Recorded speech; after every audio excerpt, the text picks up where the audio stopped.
السلام عليكم ورحمة الله وبركاته. الحمد لله الذي جعل حب الأوطان من الإيمان وأكرمنا بدولة مستقلة على أساس الإسلام، ونشهد أن لا إله إلا الله وحده لا شريك له، ونشهد أن محمدًا عبده ورسوله صلى الله عليه وسلم وعلى آله وصحبه أجمعين.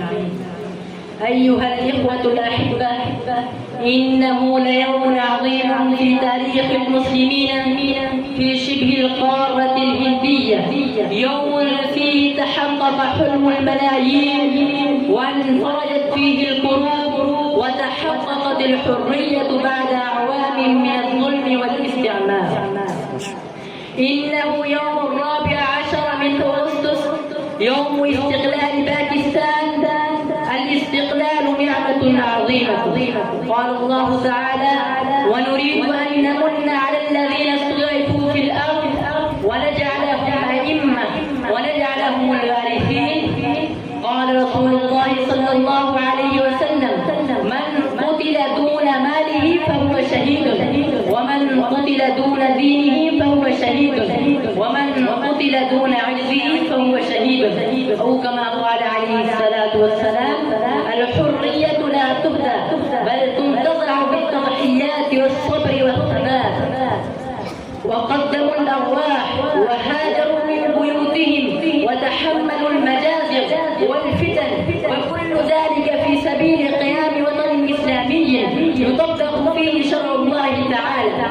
ومن أبرز القادة محمد علي جناح رحمه الله تعالى، الذي قال: باكستان لم تؤسس إلا من أجل الإسلام ولن تبقى إلا بالإسلام.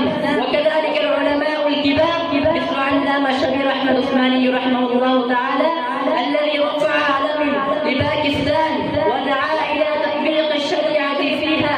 يا إخوتي، لا يكفي أن نحتفل كل عام، بل لا بد أن نسأل أنفسنا: هل نصرنا إلى الله كما نصر السابقون؟ هل نحن أولياء لدماء الشهداء؟ هل نحكم بكتاب الله وسنة نبيه صلى الله عليه وسلم؟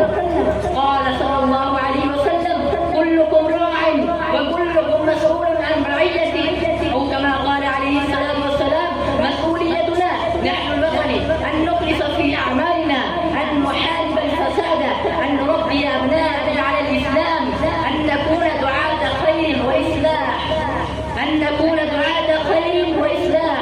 إن الوطن أمانة في أعناقنا، والدين فوق كل اعتبار، وإن أعداء الإسلام لا يريدون لنا أن ننجح في مشروع دولة إسلامية نموذجية. فلنكن واعين موحدين مجتهدين في تطوير الوطن وبنائه على التوحيد والتقوى.